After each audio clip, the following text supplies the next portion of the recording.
Livro Campo de Batalha da Mente, Vencendo a Batalha em Sua Mente. Parte 2. Condições da Mente. Capítulo 11. Uma mente duvidosa e decrescente. Homem de pequena fé, por que duvidaste? Mateus 14:31. Admirou-se da incredulidade deles. Marcos 6:6. Geralmente falamos sobre dúvida e descrença juntas, como se elas fossem a mesma coisa. Na verdade, embora elas possam estar ligadas, as duas são coisas muito diferentes.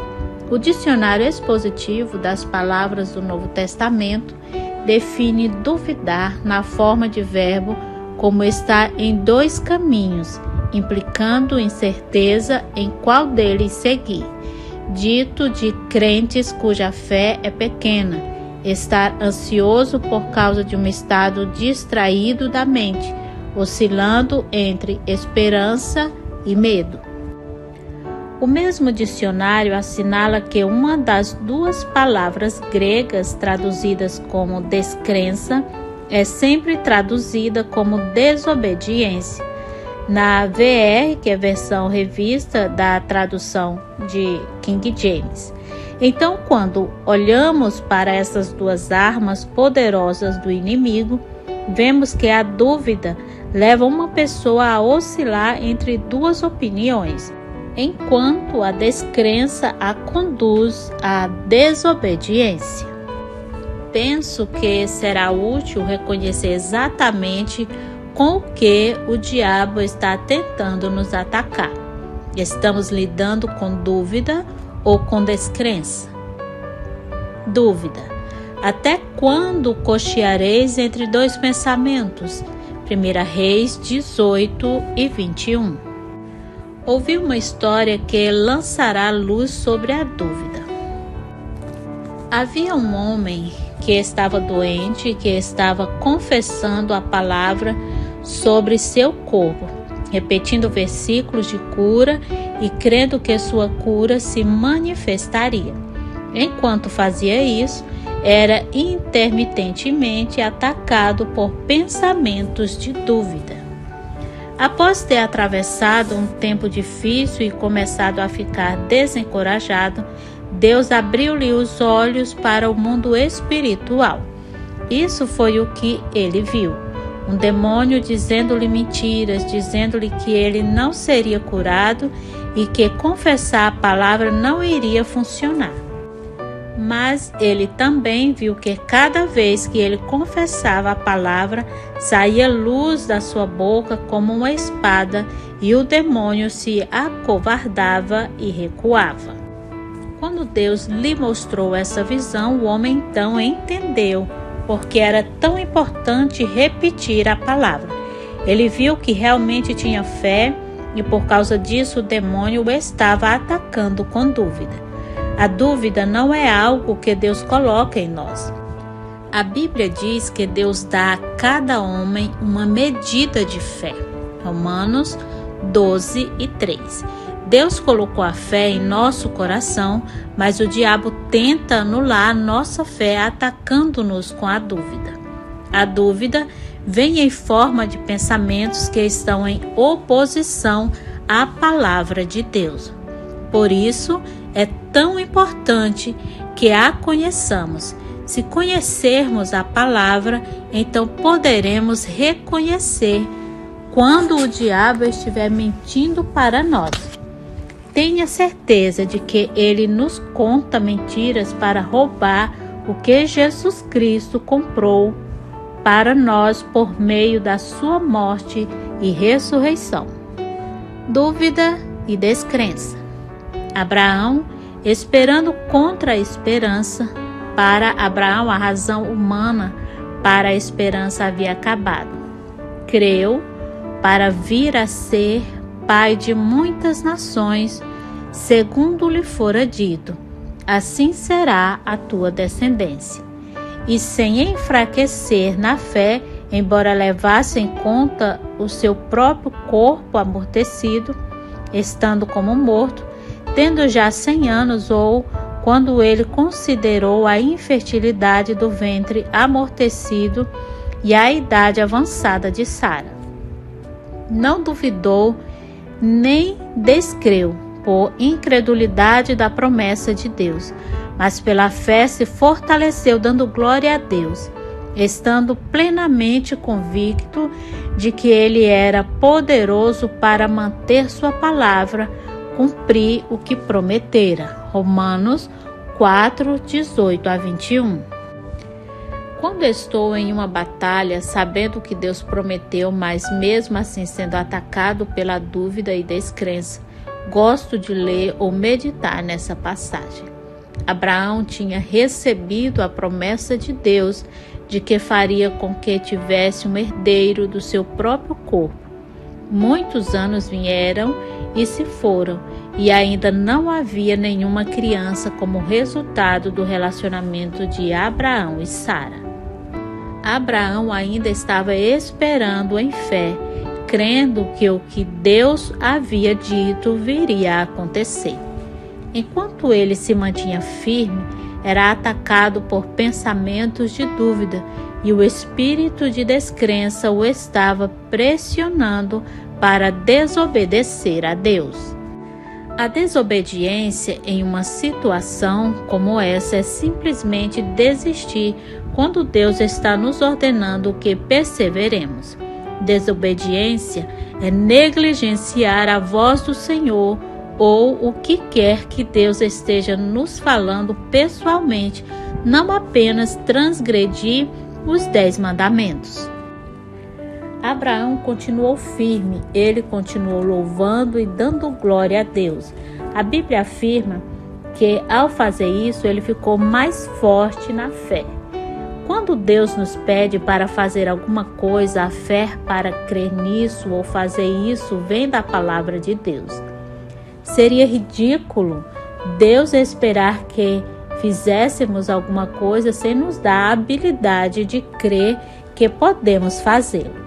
Satanás sabe quão perigosos seremos com um coração cheio de fé, então ele nos ataca com dúvida e descrença. Não é que não tenhamos fé, é apenas que Satanás está tentando destruir nossa fé com mentiras. Dou-lhe um exemplo.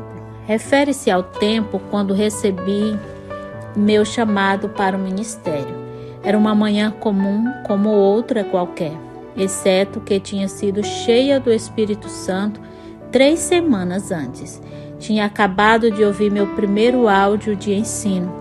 Era uma mensagem do pastor Ray, intitulado Passe para o Outro Lado. Estava agitada em meu coração e surpresa que alguém pudesse ensinar 1 hora inteira usando um versículo e que toda a palestra fosse interessante. Enquanto estava arrumando minha cama, subitamente senti um desejo intenso, bem no meu íntimo, de ensinar a palavra de Deus.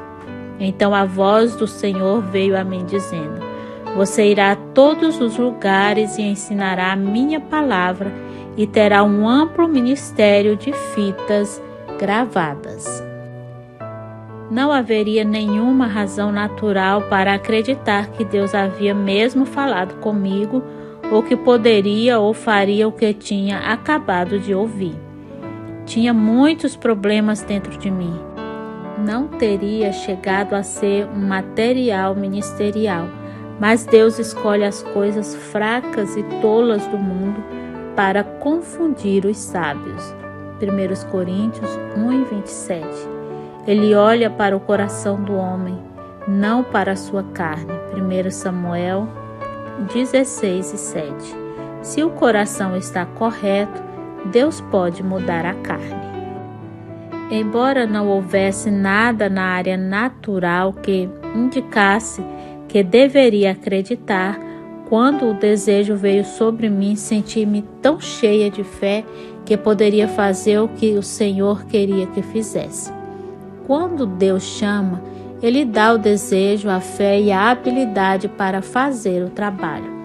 Mas também quero dizer-lhe que durante os anos que passei em treinamento e em espera, o diabo me atacou regularmente com dúvida e descrença. Deus coloca sonhos e visões no coração do seu povo. Eles começam como sementinhas. Assim como uma mulher tem uma semente plantada em seu ventre, quando ela fica grávida, da mesma forma nós nos tornamos grávidos figurativamente falando, com as coisas que Deus fala e promete. Durante a gravidez, Satanás trabalha arduamente para tentar fazer com que abortemos nossos sonhos. Uma das armas que ele usa é a dúvida, a outra é a descrença. Ambas trabalham contra a mente. A fé é um produto do Espírito e uma força espiritual. O inimigo não quer que mantenhamos nossa mente em concordância com o nosso espírito. Ele sabe que se Deus colocar fé em nós para fazermos alguma coisa, e se formos positivos e começarmos a crer consistentemente que realmente podemos fazê-la, então faremos um estrago considerável ao reino do mal. Continue andando sobre as águas. Entretanto, o barco já estava longe em mar alto, a muitos estádios. Um estádio corresponde a aproximadamente 200 metros da terra, batido e açoitado pelas ondas, porque o vento era contrário. Na quarta vigília, entre 3 e 6 horas da manhã, da noite, foi Jesus ter com eles, andando por sobre o mar. E os discípulos, ao verem-no andando sobre as águas, ficaram aterrados e exclamaram: "É um fantasma!" E, tomados de medo, gritaram. Mas Jesus imediatamente lhe disse: "Tende bom ânimo, sou eu, não temais." Respondendo-lhe Pedro, disse: "Se és tu, Senhor, manda-me ir ter contigo por sobre as águas." E ele disse: "Vem."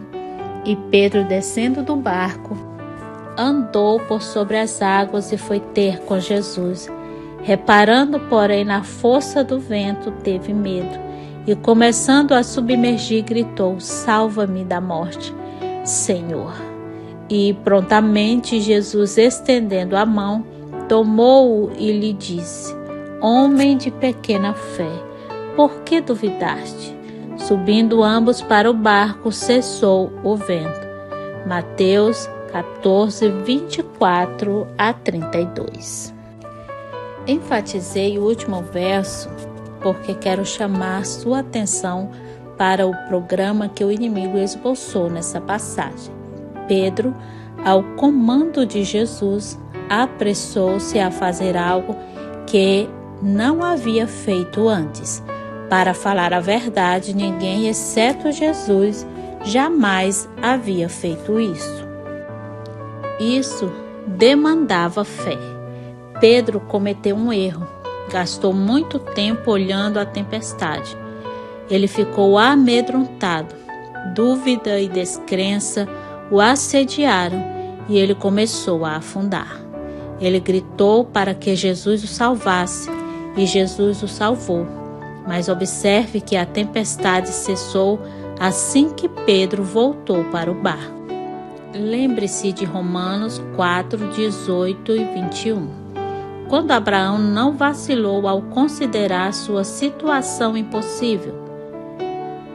Abraão conhecia as condições, mas, diferentemente de Pedro, não creio que ele pensava ou falava nisso o tempo todo. Podemos estar cientes das nossas circunstâncias e, ainda assim, propositadamente manter nossa mente em alguma coisa que aumentará e edificará a nossa fé. É por isso que Abraão se manteve ocupado louvando e glorificando a Deus. Glorificamos a Deus quando continuamos a fazer o que sabemos que é certo, mesmo em circunstâncias adversas. Efésios 6 e 14 nos ensina que em tempos de guerra espiritual devemos colocar o cinturão da verdade. Quando a tempestade vier em sua vida, bata os pés, levante o rosto resolutamente e determine-se pelo Espírito Santo a ficar fora do barco. Muito frequentemente a tempestade cessa assim que você desiste e engatinha de volta para um lugar de segurança e proteção. O diabo traz tempestades em sua vida para intimidá-lo. Durante uma tempestade, lembre-se de que a mente é o campo de batalha. Não tome suas decisões baseadas em seus pensamentos ou sentimentos, mas confira em seu espírito. Quando fizer isso, você encontrará a mesma visão que estava lá no começo. Nenhuma hesitação é permitida. Se, porém, algum de vós necessita de sabedoria, peça a Deus doador, que a todos dá liberalmente e nada lhes impropera, a ser-lhe-á concedida, sem reclamar, sem reprovar ou censurar. Peça, porém, com fé, em nada duvidando, sem hesitação, sem inquietação, pois o que duvida, hesita e se inquieta é semelhante à onda do mar, impelida e agitada pelo vento. Verdadeiramente, não suponha esse homem que alcançará do Senhor alguma coisa que pedir. Tiago 1, 5-7. Meu pastor Rick conta uma história sobre como ficou confuso tentando decidir o que fazer quando ele se formou no seminário bíblico.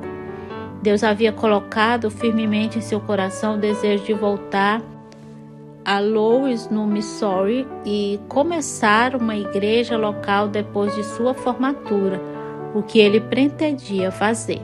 Entretanto, quando chegou a hora de ir, ele tinha aproximadamente $50 no bolso, uma esposa, uma criança e outra a caminho. Obviamente, suas circunstâncias não eram muito boas. Em meio ao processo de tomar uma decisão, ele recebeu 2 ótimas ofertas para trabalhar com o grupo de outros ministérios grandes e bem estabelecidos. Seu salário teria sido bom, as oportunidades ministeriais eram atrativas e, se nada mais houvesse, apenas a honra de trabalhar para qualquer desses ministérios teria animado seu ego. Quanto mais ele pensava, mais confuso ele ficava. Parece que o Senhor Dúvida o estava visitando, não? No momento, ele sabia o que queria fazer e agora ele estava hesitando entre as opções. Como suas circunstâncias não favoreciam sua volta à luz, ele estava tentado a aceitar uma das outras ofertas, mas não conseguia se sentir em paz em qualquer uma das direções. Finalmente, ele pediu conselho a um dos pastores que lhe havia oferecido um emprego. E o homem sabiamente disse: vá para algum lugar, fique quieto e desligue a cabeça. Faça o que está em seu coração. Quando ele seguiu o conselho do pastor, descobriu rapidamente que em seu coração estava a igreja em Louis. Ele não sabia como poderia fazê-lo com o que tinha em mãos, mas ele seguiu em frente obedientemente e os resultados foram maravilhosos. Hoje, Rick é o fundador e o pastor principal da Life em Louis. Atualmente, a Life Center é uma igreja de aproximadamente 3.000 membros com alcance mundial. Milhares de vidas têm sido abençoadas e transformadas ao longo dos anos por meio desse ministério. Fui pastora adjunta lá por 5 anos e meu ministério, Life, nasceu durante esse tempo. Pense em quanto o diabo teria roubado mediante a dúvida e a descrença se o pastor tivesse sido dirigido pela cabeça em vez de pelo coração. A dúvida é uma escolha. Cedo de manhã, ao voltar para a cidade, teve fome. E vendo uma figueira à beira do caminho, aproximou-se dela, não tendo achado senão folhas, sabendo que na figueira os frutos aparecem ao mesmo tempo que as folhas, disse-lhe: nunca mais nasça fruto de ti. E a figueira secou imediatamente.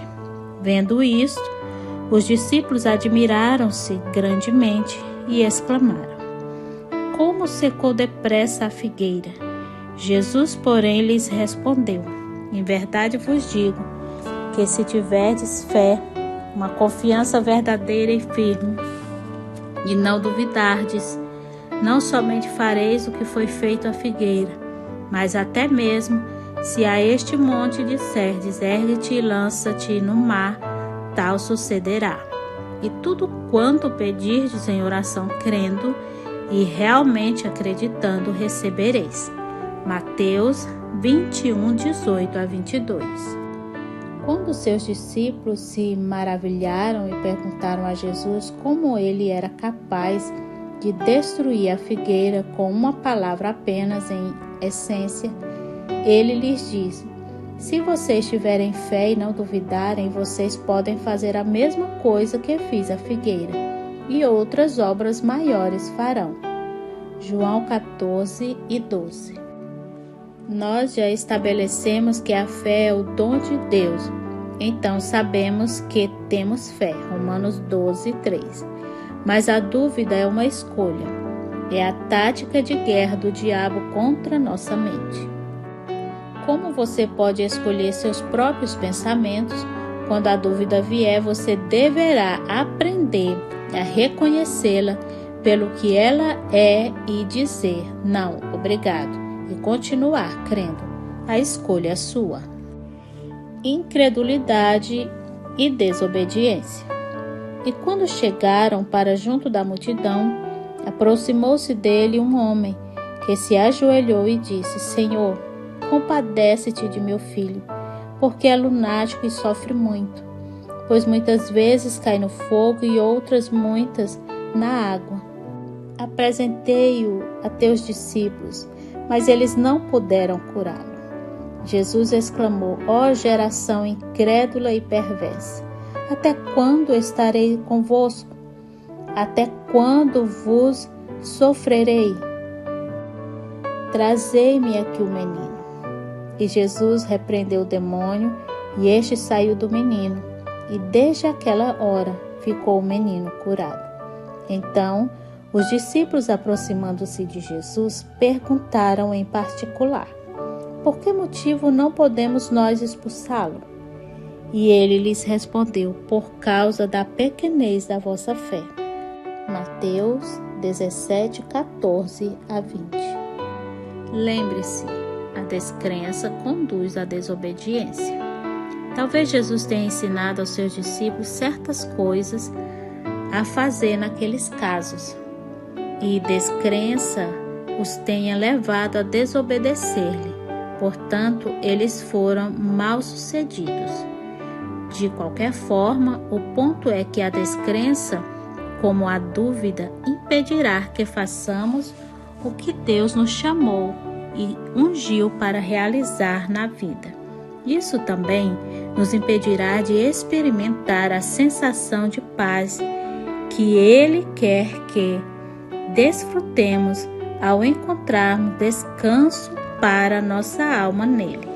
Mateus 11, 28 e 29. O descanso sabático.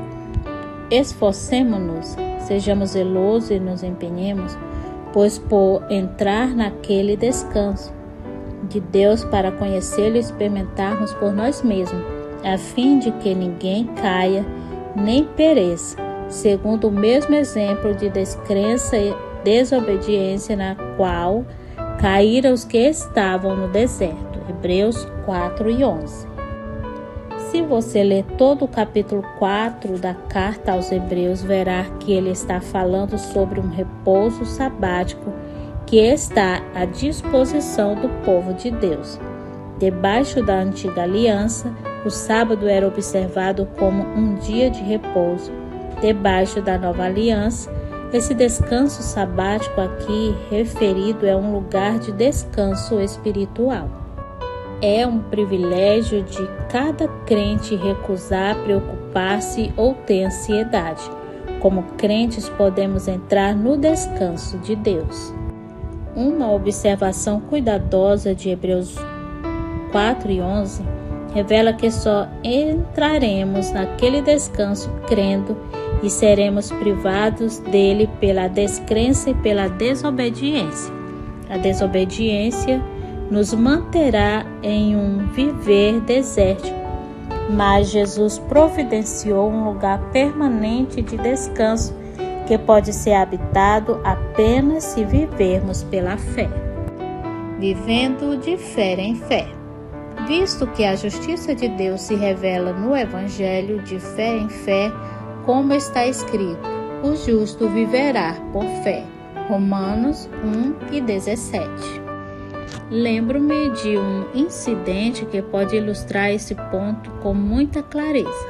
Certa noite, estava andando pela minha casa tentando fazer alguns serviços domésticos e estava muito infeliz. Não tinha nenhuma alegria, não havia paz no meu coração. Ficava perguntando ao Senhor o que está errado comigo. Frequentemente me sentia daquela maneira e sinceramente queria saber qual era meu problema. Estava tentando seguir todas as coisas que estava aprendendo em minha caminhada com Jesus, mas alguma coisa certamente parecia estar faltando. A essa altura, o telefone tocou. Enquanto estava conversando, dava uma olhada em uma caixa de cartões de versículo bíblico que alguém me havia mandado. Na verdade, não estava olhando para nenhum deles, apenas mexendo neles enquanto estava ao telefone. Quando desliguei, decidi escolher um ao acaso para ver se conseguiria algum encorajamento. Tirei Romanos 15:13. E o Senhor da esperança vos encha de todo gozo e paz no vosso crer, através da experiência da vossa fé, para que sejais ricos e abundantes de esperança no poder do Espírito Santo. Eu vi. Todo o meu problema era dúvida e a descrença. Estava fazendo a mim mesma infeliz por acreditar nas mentiras do diabo. Estava sendo negativa.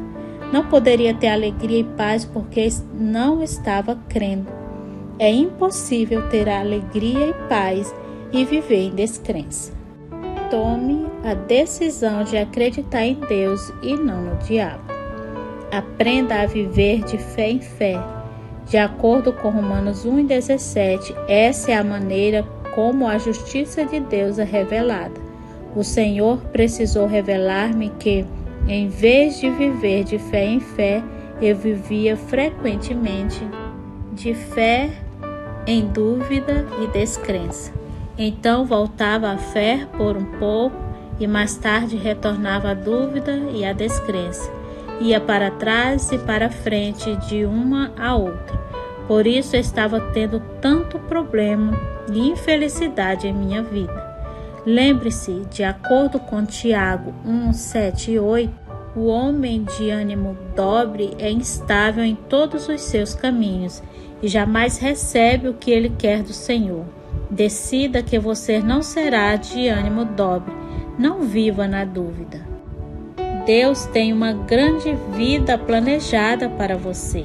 Não permita que o diabo a roube com mentiras. Em vez disso, refutai argumentos e teorias e racionalismo e toda altivez que se levanta contra o verdadeiro conhecimento de Deus, levando cativo todo pensamento e propósito à obediência de Cristo, o Messias, o ungido, 2 Coríntios 10:5.